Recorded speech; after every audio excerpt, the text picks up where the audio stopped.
Watching AEW's Double or Nothing tonight, I had the exact same feeling that I had when I was watching yesterday afternoon's premium live event of Night of Champions from WWE. I thought the show was meh. I really thought tonight's Double or Nothing show was meh. I'll even say it was somewhat painfully meh. Like, if I had to choose between NXT and Double or Nothing tonight, and if you go and watch my NXT review of Battleground, I said the exact same thing. I thought NXT put on the overall better pay per view tonight, but nonetheless, this was a long show. We had a lot of matches here, so let's not waste any time. And I don't want y'all to think this was a terrible, terrible show. It wasn't. In my personal opinion, I just thought the show overall was just somewhat painfully mad. We kicked the show off with the 20-man Battle Jack Battle Royale for the AEW International Championship. And this actually was not a bad Battle Royale match by any means. It was actually pretty good. Really good opener, I thought. I thought especially like when they got down to like the final four, I thought it was really cool there.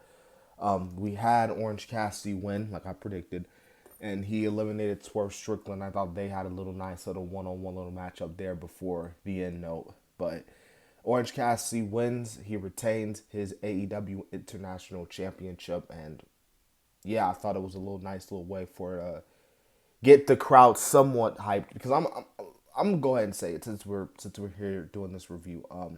I think AEW needs to kind of take a break from doing AEW Double Nothing here in LA. They've been doing it since the very beginning, and there was a lot of parts in this night until like later on towards the end where the crowd was like really hyped.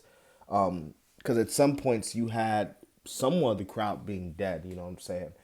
And then I don't know about you guys, but what was up with Jim Ross tonight? Jim Ross, man, no disrespect to the dude, but like they had to take him off commentary like halfway in the show, probably because of the fact that dude was just like, I don't know if he was smoking some blunt with RVD before he came out, but Jim Ross just seemed off tonight as well.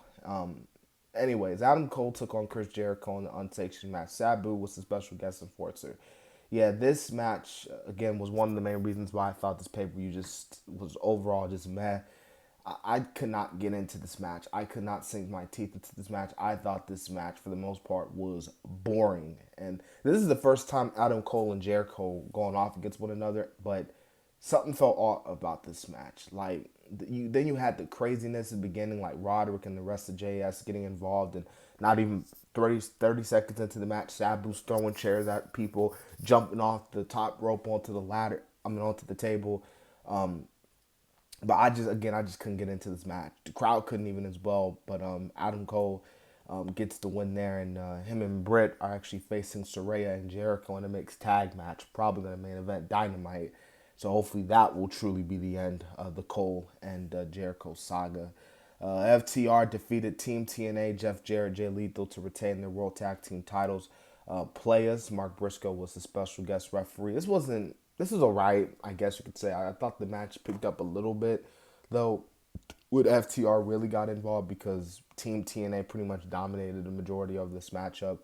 Mark Briscoe, I thought he played his role very well as the special guest referee. You had freaking Karen Jarrett get involved because there was a ref bump, and then referee Aubrey came out and Jarrett hit her with the freaking guitar, Karen Jarrett, and I was like, good lord, man, these people ain't playing around tonight. But yeah, FTR win, they retain their titles. I thought that was the right call, if I'm being honest. Ladder match time. This is for the TNT Championship. Wardlow and Christian Cage. This match was pretty solid. I don't know that I thought the spot though they did with Arn because he bit freaking Luchasaurus. I thought that was weird. But nonetheless, outside of that, Wardlow and Christian Cage, I thought they put on a solid ladder match. Wardlow did defeat Christian Cage there, and yeah, I would say this is somewhat of a good win for Wardlow because he beat Christian Cage. So good for him, and I'll be curious to see where Wardlow and even Christian and Luchasaurus go from here.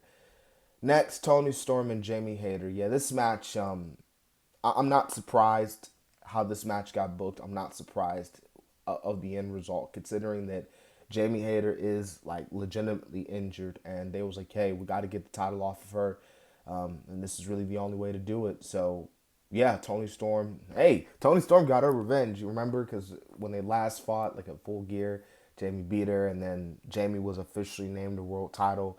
The world champion, while Tony Storm was her title reign didn't count because she was the interim champ. So I guess you could say Tony Storm got her revenge in this one. But Tony Storm wins the match, and she is the new, she's the new women's world champion. But I hope Jamie Hayter gets better. This was an open house rule 6-man tag team match player for the trios title match. House of Black defeating the Acclaim. I'm not gonna lie to you. I don't think they should have put this on the show. I'm gonna be real with you. Don't get me wrong. The House of Black are cool. The Acclaim are cool, but I'm just like, hey, we already got 4 more matches left. I just don't think you should put this on the show. I personally probably would have just put it on Dynamite or something. The match was meh for the most part. The crowd, like outside of like the Acclaimed spots and stuff, I don't even think they were really into it as well. And it was kind of a little predictable because it was like everybody knows House of Black are winning. So, and they did. They won, and they are the new. Well, not new. They retained, their World Trios titles. Jade Cargill defeated Tal Valkyrie to retain her TBS title. This match wasn't bad actually. This match was okay, I thought, but I was like, well, Jade Cargill 60-0, just like I predicted, because she ain't gonna beat Tal Valkyrie, and now Jade's gonna go on another 8-long-month reign as champ, but not so much. Chris Statlander makes her return, man, and she defeated Jade Cargill. I was like, oh man, like, because I know there were rumors saying she was coming back. I was like, there's no way she's coming back. But then Mark Sterling got on the mic after the match, and I was like, okay, she's definitely coming back. She did, and then they did a impromptu TBS match, and dude, Chris beat Jade Cargill. The reign is over. The undefeated streak is over. Chris Statlander is the new TBS champion. Thank the heavens.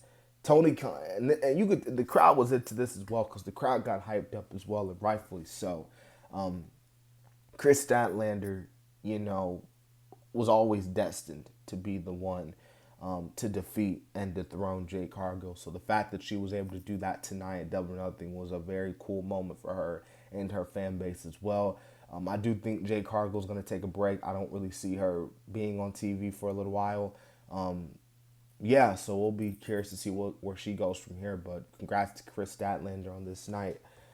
The Fatal 4-Way match for the World Championship. So I actually thought this match was going to main event the show, but it didn't. Because it was like, let's get crazy with this Anarchy in the Arena match. But MJF defeated, I forgot to mention, Sammy Guevara. Y'all already know I don't really care too much about Sammy Guevara. Y'all already know. But congrats to him and, Tay Mello for having a baby. For those who didn't see it, they're having a baby. So congrats to them. But yeah, MJF defeated Sammy, Darby, Jungle Boy, and despite the fact that this match, like the build to this match was a little confusing, wasn't that good, considering that I only look at 2 out of the 4 pillars as the real stars in this matchup. This match was really, really, really good. I was into it. The crowd was into it. Just all around, really good action. And man, dude, MJF just once upping Darby. I thought it was really creative how he won actually. But MJF with the side-like takeover, retaining his world championship. And man, just again, all around really, really good stuff there. But so next was the main event, the BCC, the Elite. Dude, this match was crazy, man. Anarchy in Arena. This match was everything it was promoted as. I mean, this was freaking Anarchy. This was completely crazy. I didn't like the singer. I really did not like the singer of the match. I didn't even like what the attire he was wearing. He looked stupid. But this match was freaking awesome. This match was just crazy. The ending was freaking out of nowhere and crazy. And I just thought it was a great way to this pay-per-view, a great way to end that pay-per-view, because this pay-per-view, like I said, has been, for the most part, the pay-per-view was meh, but they were able to end it strong, and I like that. And so, yeah, now we move on. We got a lot of stuff for AEW in the summer, like Forbidden Door coming up and the Wembley Stadium show. So, but really, really, really good main event, man. Crazy Anarchy at its finest. So, I hope you guys enjoyed my official AEW's Double or Nothing 2023 review. If you haven't checked out my NXT Battleground review, go do that as well. This has been the Kid DC Wrestling. And so, yeah.